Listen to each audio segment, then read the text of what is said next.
Bungie, the studio that gave us Halo and the studio that gave us Destiny, and now the studio that is about to release Marathon, their brand new extraction shooter.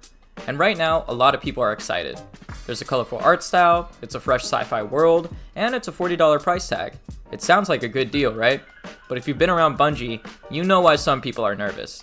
Because Bungie has proven over the last 11 years that they will backtrack every promise as far as they can put a price tag on it. So let's go back. It's 2014 and Destiny 1 launches. We were told that the Eververse was just a small cosmetic shop with just emotes and it was optional. You know, just a way to support the game. No big deal.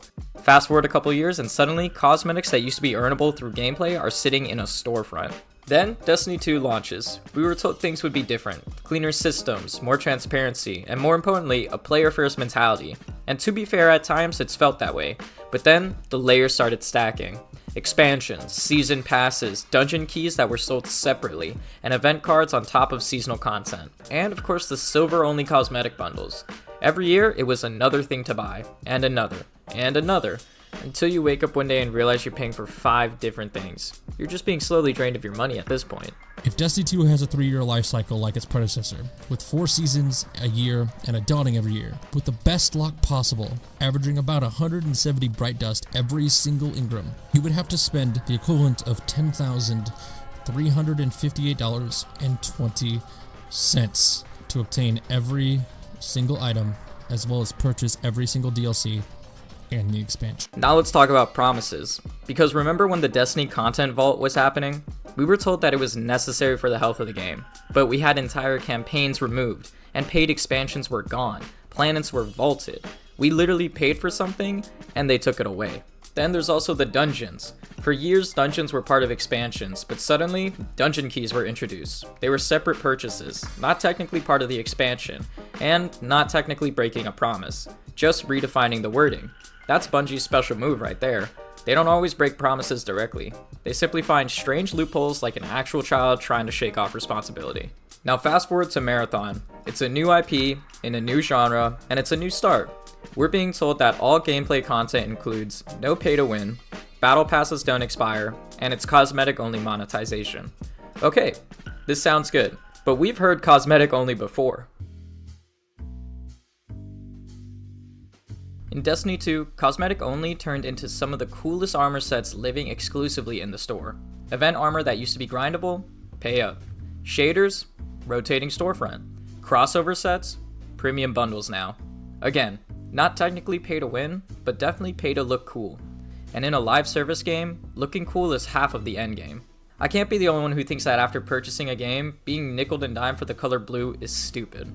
I have an entire video about this, by the way, go check that out. But let's not forget about Halo's past under Bungie. Bungie sold downloadable multiplayer map packs for games like Halo 3 on Xbox Live, where players had to purchase extra maps for multiplayer content rather than getting them all for free with the base game. These map packs were sold at set prices like $10 per pack and later made free years afterwards. This is kind of showing that Bungie's early monetization strategy revolves around adding additional content later post-launch rather than including everything in the base game and in the base price. But going back to this example, this split playlists and communities before the era of modern free maps. Many players remember that Halo's paid map packs led to fragmentation in the online matchmaking. Even then, monetization decisions weren't exactly consumer first. Now pair this history with Sony ownership. Do you think revenue pressure got lighter?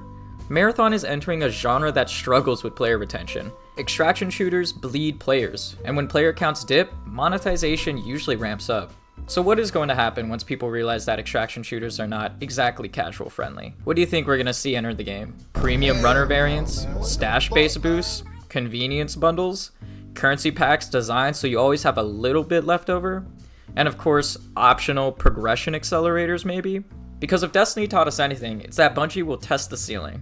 They will push as far as the community tolerates, apologize if necessary, and then push again 6 months later to try to get as much money they can from the player base. And here's the thing, Marathon isn't even out yet. We've already had one controversy regarding the art sources of the game, and trust is fragile, and my personal trust in Bungie as a company is extremely low. So when a Reddit user says, Bungie has proven over the last 11 years they will backtrack every promise as far as they can if they can put a price tag on it, that doesn't sound insane. It sounds like someone who bought expansions, dungeon keys, event cards, and silver bundles. It sounds like someone who watched content disappear into a vault. And it sounds like someone who's seen this pattern before.